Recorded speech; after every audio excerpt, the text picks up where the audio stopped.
Hello kind people of YouTube, and welcome back to another video on this rather eventful day in the crypto world. Now, as always, we're going to take a quick look at the markets today, then at some analysis before we jump straight into the news. Of course, the main thing everyone is talking about, and let's refresh CoinMarketCap here. The main thing everyone is talking about is that we saw the market crash by about 10% overnight. The market cap, the total market cap, fell from about $219 billion yesterday to about $200 billion earlier. It has since then ever so slightly recovered and seems to have at least stopped falling for right now. If we look at the 7-day price graphs of all the major cryptocurrencies here, we see that they dropped like crazy from one moment to the next. It all happened in a couple of minutes and hours. Then they slowed down and now seem to be going sideways, or in some cases inching ever so slightly back up. We see Ethereum and Bitcoin slightly back up here. XRP and Bitcoin Cash seem to have bottomed out, and the same for EOS, at least in the short term. Stellar also recovering a bit.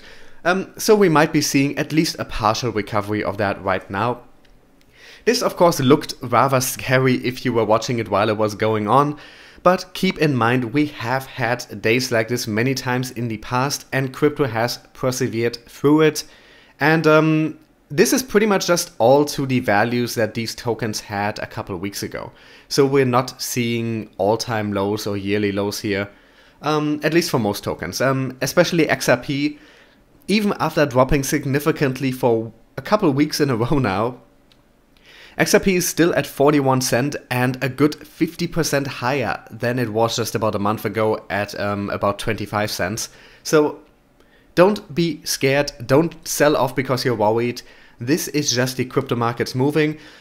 With how close the trading range got, with how little volatility there was, especially in Bitcoin, we knew a big movement up or down was about to happen.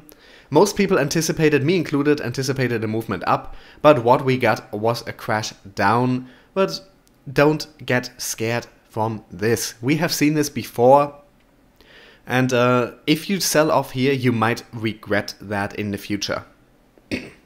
If anything, I personally see this as an opportunity to buy. Anyway, Bitcoin itself is doing a lot better than most altcoins, as it usually does when the markets drop, as opposed to the markets gaining in value when Bitcoin usually underperforms altcoins. And we see Bitcoin dominance gone up by 1.4% overnight. Yesterday it was at 52.4%, today it's at 53.8%, still not anywhere near the roughly 59% it reached about a month ago, when the total crypto market cap was at around $180 billion, another 10% lower than now.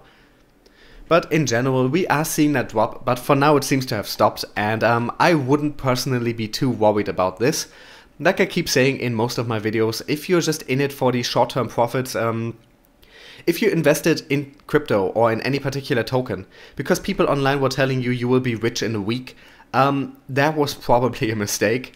But if you're in this because you understand the projects you have invested in and you believe that crypto has a very real chance of bringing about real change in the way the world works, in the way the global financial system works, then you shouldn't be worried about this. We know most of these projects are valid.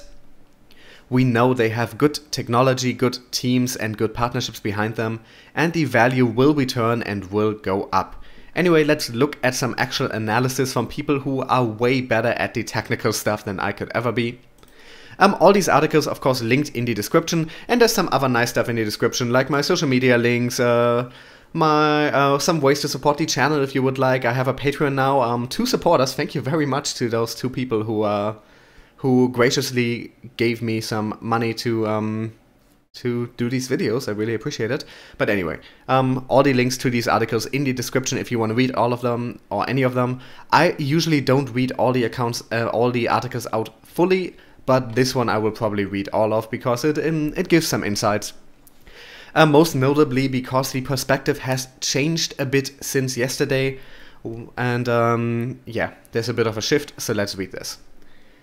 Bitcoin's drop to 3-week lows today has likely kickstarted a bearish move towards the major support at $6,000, technical charts indicate. The leading cryptocurrency fell to $6,252 at 7:15 UTC on Bitfinex, the lowest level since September 19th, and was last seen trading at $6,300, representing a 5% drop on a 24-hour basis. The failure to capitalize on Monday's move above the crucial 10-week exponential moving average of $6,998, despite the upside break of a key falling trendline, ended up emboldening the bears as expected. More importantly, the sell-off witnessed in the last few hours has put an end to a prolonged period of lateral trading. The technical indicators have rolled over in favor of the bears, adding credence to the bearish setup on the long duration charts. Further, the big drop in the equity markets this morning may not bode well for Bitcoin, as the cryptocurrency is still being treated as a risk asset. As a result, the cryptocurrency is eyeing a drop toward $6,000. Here are 4 reasons why that is looking likely. And these 4 reasons are essentially the kind of stuff that I personally can't come up with because I'm not a technical analyst. So I'm always happy to see when articles like this do the work for me. The Bollinger Band's standard deviations of +2, -2 on the 20-day moving average on the daily chart have been moving in a sideways manner since September 22nd, signaling a lack of clear directional bias. As a result, Bitcoin price volatility, as represented by Bollinger Bandwidth and the gap between weekly high and low, fell to 21-month lows and 15-month lows respectively last week. A prolonged period of low volatility usually makes way for a big move in either direction. In Bitcoin's case, that move looks to have already started to the downside with a breach of the lower band and may move further towards $6,000. The Relative Strength Index has breached the rising trendline and fell into the bearish territory below 50. Notably, it is pointing lower and is well short of the oversold region, meaning there's enough room for a sell-off to $6,000. Meanwhile, the Choppiness Index has dropped below the 61.8 level and is pointing south, indicating that bearish move is gathering strength. Further, the moving average convergence divergence, that is a mouthful, has produced a bearish crossover. The bearish view put forward by the negative crossover between the 5-month and 10-month EMAs has gained more credence, courtesy of Bitcoin's failed breakout and a drop to 3-week lows.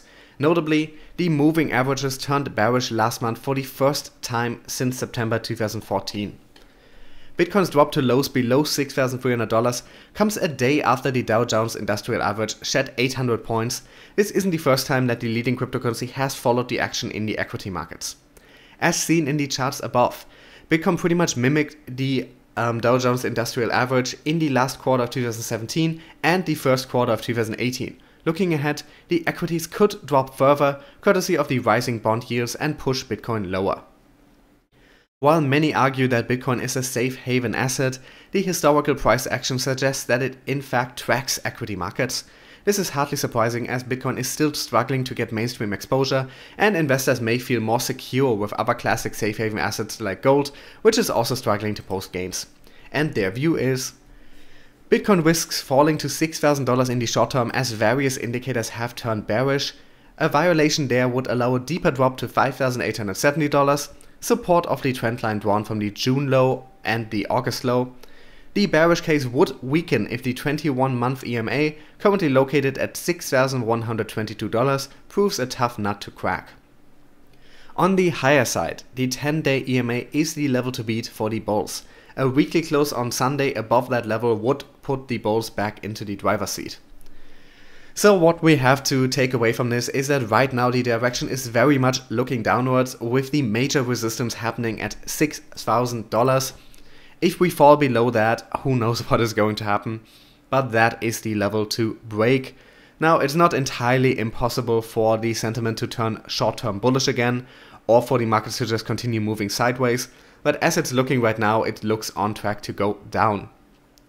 As far as the connection to the stock markets goes, I think this is a pretty good explanation for why Bitcoin might be a potential safe haven asset, and cryptocurrencies in general, but isn't currently being seen as it quite yet. Because there's simply not enough mainstream exposure yet. We see this happening in countries where the currency is completely falling apart, where the traditional financial system is crashing.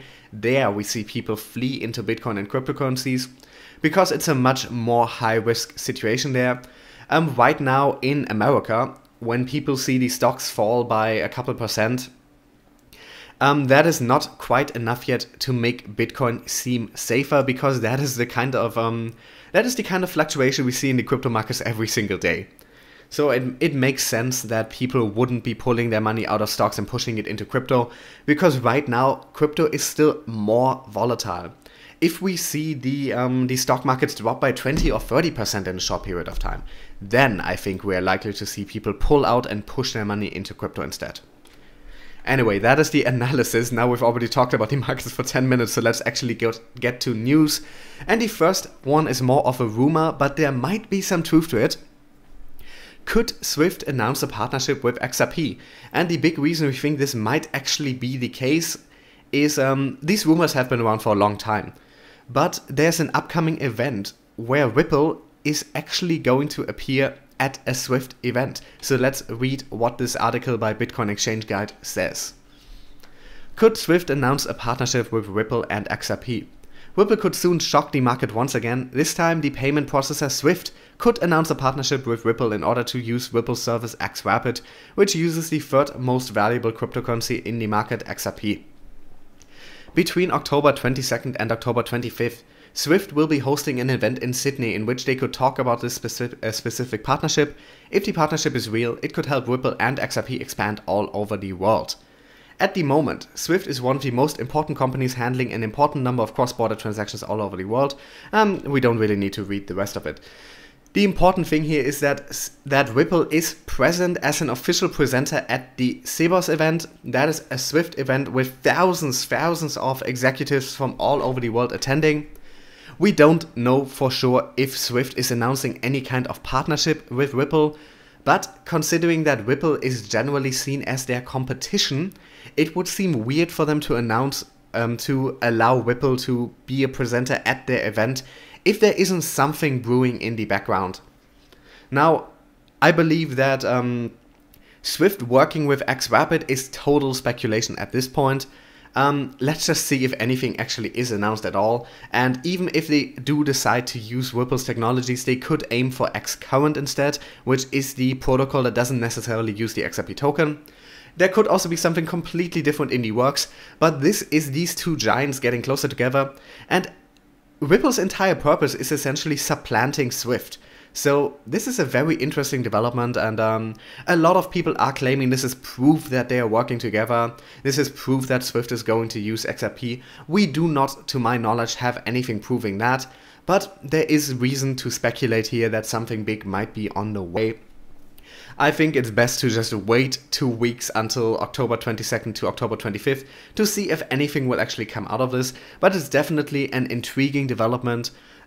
They might be working together in some way, and I'm very interested to see what will come out of this. It is too early to make any big definitive claims, and I see a lot of people on YouTube putting out videos pretty much every single day saying they found proof that Ripple is working with Swift. And people have been posting these videos for years now, and nothing has come out of them so far. And usually people make claims that any day now these things will be announced. Well, people have been claiming they know for sure that something will be announced in the coming days 2 years ago. So far, nothing. But this is intriguing. This is the closest to any real confirmation of anything happening there that we have gotten. So I'm very interested to see what will happen here.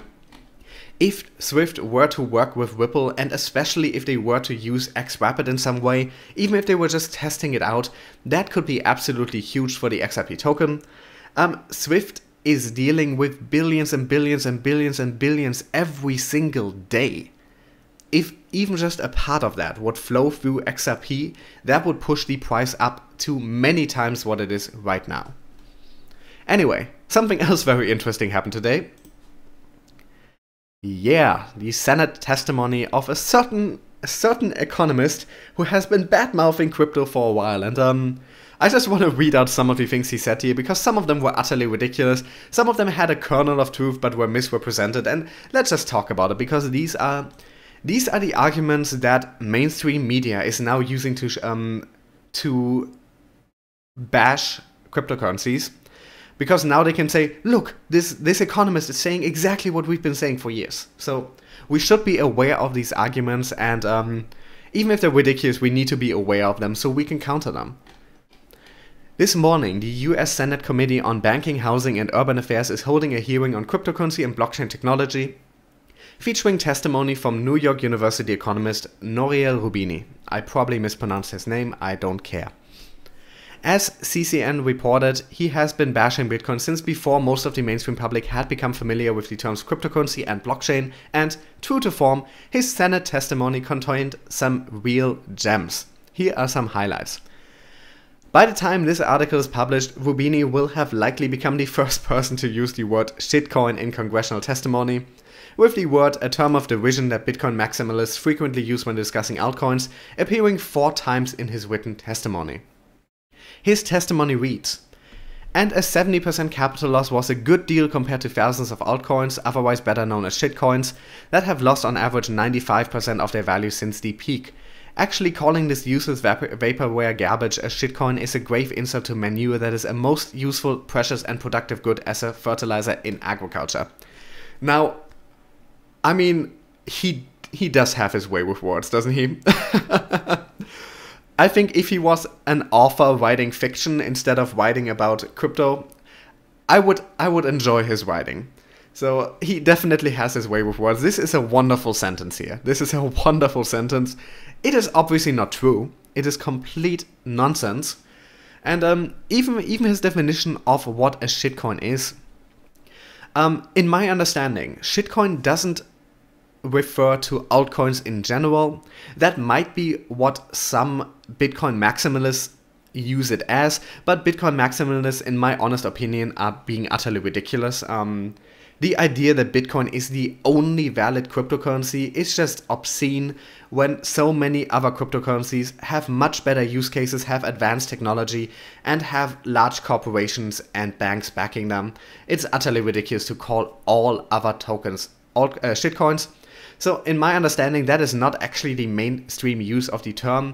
What I use shitcoins to mean, and what I believe most of the crypto world, except for this small group of Bitcoin maximalists, use it as, is to refer specifically to projects that have no real use case, that are just pump and dump coins, and we have hundreds of those. Those do exist. But to just claim that that's a catch-all term for altcoins is misleading. Back to the article. To his credit, Roubini did apologize for his use of the scatological term, adding in a footnote, "My apologies to the members of the Senate Banking Committee for using the scatological term shitcoin, but the term is standard in the crypto jargon and there are more than 500,000 references to it in a Google search of this technical term." Shitcoin isn't the only word that Roubini felt obligated to define for the committee members, most of whom are likely not familiar with the colloquialisms of crypto Twitter. Indeed, he provided a veritable pocket-sized dictionary of crypto terms, though his definitions are somewhat different than you might find in the official CT lexicon. Like I said, he's very intriguing, but he's not necessarily right. And the standouts for CCN here: Cryptoland, which he defined as an ecosystem of con artists, self-serving peddlers, scammers, carnival bankers, charlatans, and outright criminals. Which, once again, kernel of truth, these all exist in the cryptosphere, but they do not make it up. Like you can't look at a project like Ripple's solutions, which are actually being used by real banks like Santander. And one of the US's top 10 banks is also working with Ripple. You can't look at those and just say that the entire ecosystem is just con artists and criminals. That is utterly ridiculous, and it's kind of surprising that anyone is even allowing him to speak about crypto, especially in front of the Senate. Next up, hodlers. Suckers who hold onto their collapsing cryptocurrencies even after they lost 90% of their value. Once again, plenty hodlers who got into it well after these losses, or who bought before the gains, and who are holding onto their coins at a net profit, not a loss. Lambos, the crypto obsession with stealing investors' money to buy luxury energy-hogging cars. Now this one I'm actually almost on board with, because I think it's a bit troubling that so many people seem to be invested in crypto only to pull out when they can make a profit and waste all the money that they earned on status symbols. That is not good that is not, yeah, that is not a good understanding of personal finance. That is not a financial, I can't think of the word right now. Anyway, not a good strategy. I'm a bit worried about that because for me personally, what I'm invested in crypto, I am never going to use a large part of that for status symbols and luxury goods. Some of it is going to stay in there permanently because I believe in some of the tokens that I'm involved in. I believe that they will have a real effect and will have will carry real change with them. And some of the money, when I am pulling some out, I do have numbers at which I'm going to sell some of my holdings. That is going primarily into other investments that will provide passive permanent income. So when people start talking about which Lambos they're going to buy, or if you're planning to use 5% of your earnings for a fancy car, that I can get behind. But sometimes I get the impression that people just want to waste all the money they just made on a car or on a house, and especially things that might come with monthly costs that they then won't be able to pay for. I'm a bit worried about that. I'm a bit worried about financial literacy in some parts of the crypto world. But once again, this does not apply to everyone. Maybe 1 in 100 people is preoccupied with Lambos. Anyway, whales, large early crypto billionaires who are stuck with their fake wealth after the suckers of retail investors who bought into the FOMO of the peak 2017 bubbles lost 90% of their investment. Those suckers are also called backholders. Fake wealth, you know, it's not fake wealth if you can trade it into fiat currency anytime you would like. So once again, there is a kernel of truth to this in some way, but he comes to utterly ridiculous conclusions here. Anyway, I'm talking way too long again, so I'm just going to try to get through this now. ICOs are a return to the Stone Age. This wouldn't be a true Roubini post without a few classic crypto takedowns, and with the eyes of the nation's legislators upon him, the professor did not disappoint. In one section, Roubini alleged that, rather than representing the future of crowdfunding, ICOs are actually a return to the Stone Age with its lack of a common currency. These tokens, he said, will create an economy worse than that seen in the Flintstones. This is precisely where the ICO charlatans would effectively take us, not to the futuristic world of the Jetsons, but to the modern Stone Age world that is worse than the Flintstones, who at least used clamshells as their money and understood the importance of a single numeraire, where all transactions occur through the barter of different tokens or goods. It is time to recognize their utopian rhetoric for what it is, self-serving nonsense meant to separate credulous investors from their hard-earned savings. Now, me personally, if we're talking about the future of finance, the person I'm not going to listen to is the one who can only use references to properties from the 90s, from the 60s. Like, if you can't think of any more modern things to tie this to, any more modern examples than the Jetsons and the Flintstones, I'm not quite sure how much I believe that you have the pulse of the time, that how well involved you are in the zeitgeist. Bitcoin a dinosaur worse than an Excel spreadsheet. I'm sorry, just he's saying so much absolute nonsense, but he is so hilarious while he's saying it. Continuing his assault, Roubini fired shots across the bow at Bitcoin, harkening back to criticisms he has made in the past through Twitter and other means. In addition to arguing that Bitcoin is more centralized than North Korea, we talked about that yesterday, he argued that it was more or less a worse version of a Microsoft Excel spreadsheet. It is high time to end the hype. Bitcoin is a slow, energy, inefficient dinosaur that will never be able to process transactions as quickly or inexpensively as an Excel spreadsheet. Now, this one has probably the most truth to it, but his error here is that this argument applies to Bitcoin itself and also only core Bitcoin without anything else running on top of it. Most newer crypto protocols, most newer blockchains don't have the issue of being slow. Most of them are not energy inefficient. Most of them are not technological dinosaurs. So once again, he is using one cryptocurrency to bash them all. And that is utterly ridiculous. And last but not least, stablecoins are allegedly the biggest scam of all. While Roubini spent more than 35 pages excoriating the cryptocurrency ecosystem from top to bottom, he took particular aim at stablecoins, cryptocurrency tokens whose values are in some way pegged to a fiat currency. This actually doesn't have to be a fiat currency, it can also be another traditional investment like gold. Roubini said that stablecoins are the biggest scam of all, noting that Tether, currently the largest stablecoin, has never undergone a full audit to prove that its tokens are fully backed by US dollars. And the biggest scam of all is the case of stablecoins, starting with Tether, that claim to be pegged to one-to-one to the US dollar, but are not fully collateralized by an equal backing of $2 US. Bitfinex, behind the scammy Tether, has persistently refused to be properly audited, and its creation of fiat Tether has been systematically used to prop up and manipulate upward the price of Bitcoin and other cryptocurrencies, according to a recent academic paper. As CCN reported, non-profit cryptocurrency research and advocacy group Coin Center will also testify before the Senate hearing. The organization's testimony, one can be sure, will present a marked contrast to that of Roubini. Now, once again, there is a kernel of truth here, and once again, he is using that kernel of truth about one particular cryptocurrency to bash all of them. While it might be true that there has been no independent audit of Tether and that there might be some shady stuff going on with it, that does not mean that stablecoins in general are shady, are a scam. Various of the newer products are backed one-to-one by something that is being audited.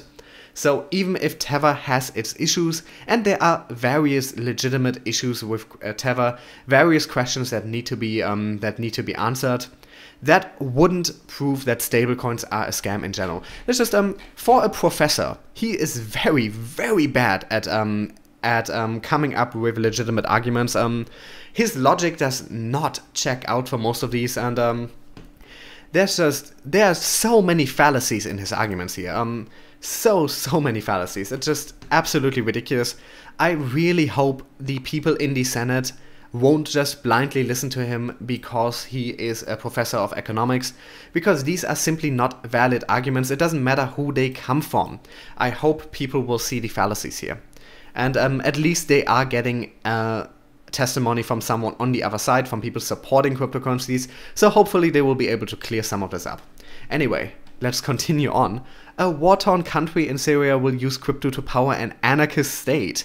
This is probably one of the most unusual and interesting uses of crypto I've seen so far. This is a very long, somewhat investigative article, so I definitely suggest reading it if you're interested here. We're just going to read the first couple paragraphs so we have a general idea of what's going on here. I just want to talk about this because it's interesting. I don't even really have much to say about it. It's just always interesting to see which uses for crypto people come up with, and anyway. A region home to 4 million people in northern Syria is looking to cryptocurrency as a way to overcome economic sanctions. Rojava, also known as the Democratic Federation of Northern Syria, has spent the last 6 years at war for its territory.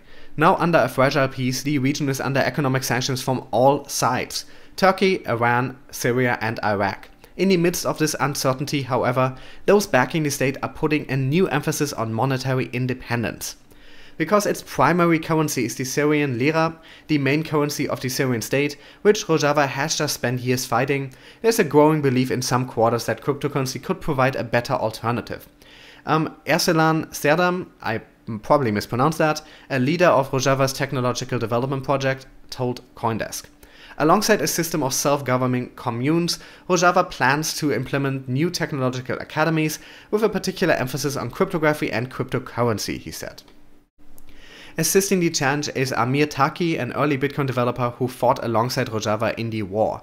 As detailed by CoinDesk, Taki is also in the process of setting up a European-based technological academy in Barcelona. Rojava is a revolutionary project that wants to build a new society based on anarchist principles, and that means law, defense, society and culture, he told CoinDesk. The new academies follow the philosophy of Kurdish political theorist Abdullah Öcalan, probably also mispronounced that, who is promoting a form of governance called democratic confederalism. Advocating for direct democracy, feminism and ecology, Serdam said that blockchain and cryptocurrency are crucial for achieving this vision. You need technology to spend less water, you need technology to have an equal relation with the earth, you need technology to use networks like the blockchain. We see blockchain as a practical network in society that people use, he said. And while achieving adoption for cryptocurrency throughout the region is an ambitious project, Serdam believes Rojava's experience in war has given it the ability to both organize efficiently and to set a positive example for the world. we have to think deeply about the future of the new system and how the people can arrange and manage resources democratically without any form of centralization, he continued, adding, "We call our system a decentralized system of society." Now, whatever you believe about their political views, whether you think Rojava is a legitimate country and should be treated as such or not, this is definitely an interesting take at what crypto could be used for. And once again, I think this is something to think about, something about the potential of decentralized systems to serve as one of the core parts of new political systems. And last but not least, some less major news. Bitfinex suspends fiat deposits, expects to resume within a week. Now, this is not necessarily something to get worried about. A lot of exchanges have suspended fiat deposits for various reasons. Sometimes this is a sign of something bad happening. Most of the time it is just a technical issue or something else. So let's see what they're saying here. Major crypto exchange Bitfinex has temporarily suspended all fiat wire deposits for the euro, US dollar, Japanese yen and pound sterling. While the exchange has not specified a reason for the suspension, it states that deposits are expected to resume within a week. As reported on October 8th, the exchange has recently been prompted to officially respond to online rumors that claimed Bitfinex was insolvent and or facing banking issues. As part of its recent statement, the exchange acknowledged that complications continue to exist for Bitfinex in the domain of fiat transactions, but stated this is something prevalent among most crypto-related organizations. The exchange's statement was partly prompted by reports that its banking partner, Puerto Rico's Noble Bank International, is now seeking a buyer and had lost both Bitfinex and affiliate firm Tether as clients. In response to the Noble Bank reports, some in the crypto space had suggested that Bitfinex has now shifted to banking with HSBC via a private account registered under the name Global Trading Solutions. The exchange has not officially responded to these claims, although it has emphasized that all Noble-related allegations have no impact on their operations, survivability or solvency. As previously reported, Bitfinex I'm bad with words. History of banking relationships began in April of 2017 when Wells Fargo allegedly refused to continue operating as a correspondent bank. Bitfinex then filed a lawsuit against the bank that was quickly dropped. Bitfinex is currently the fourth largest exchange globally by daily traded volume, seeing a 154% increase over the 24-hour period to see almost $634 million in trades on one day. Now, I could definitely see how this might seem worrying, but what I see here is likely them just switching to another bank with all the complications that come with switching banks when you're dealing with that much money. So as long as fiat deposits go back online within a week as they promised, I believe this will be fine. But I just wanted to let you guys know, because these are the kind of things we do need to talk about. You don't want to have your money in there and then not realize that something like this is happening. So let's hope they solve this quickly. I think this is for me right now, this is an understandable explanation. If it actually is the truth, we will find out at some point. But to me, it does look like they're switching banks. And if you're switching accounts, if you're switching to a different bank and dealing in hundreds of millions, dealing in billions, that might take a while. That can just take a while to get fully sorted again. So to me, this does make sense. And if the crypto deposits and withdrawals are still available, that means your money should be safe. But like I said, that is just what it looks like to me. Who knows if this is the truth? Anyway, I made a really long video again. I'm really sorry, I tried to keep these short. As always, thank you so much for watching, and if you want to keep getting these daily videos, if you enjoy these videos, make sure to subscribe. And if you like these enough that you would like to support me, I have a Patreon now where you can get awesome perks. The link is in the description. I also have donation addresses, or you could buy me a coffee with PayPal. There's also a link for that in the description. All these articles also linked in the description, as well as the channel's official Twitter and Facebook pages. Thank you so much for watching, and I will talk to you guys again soon.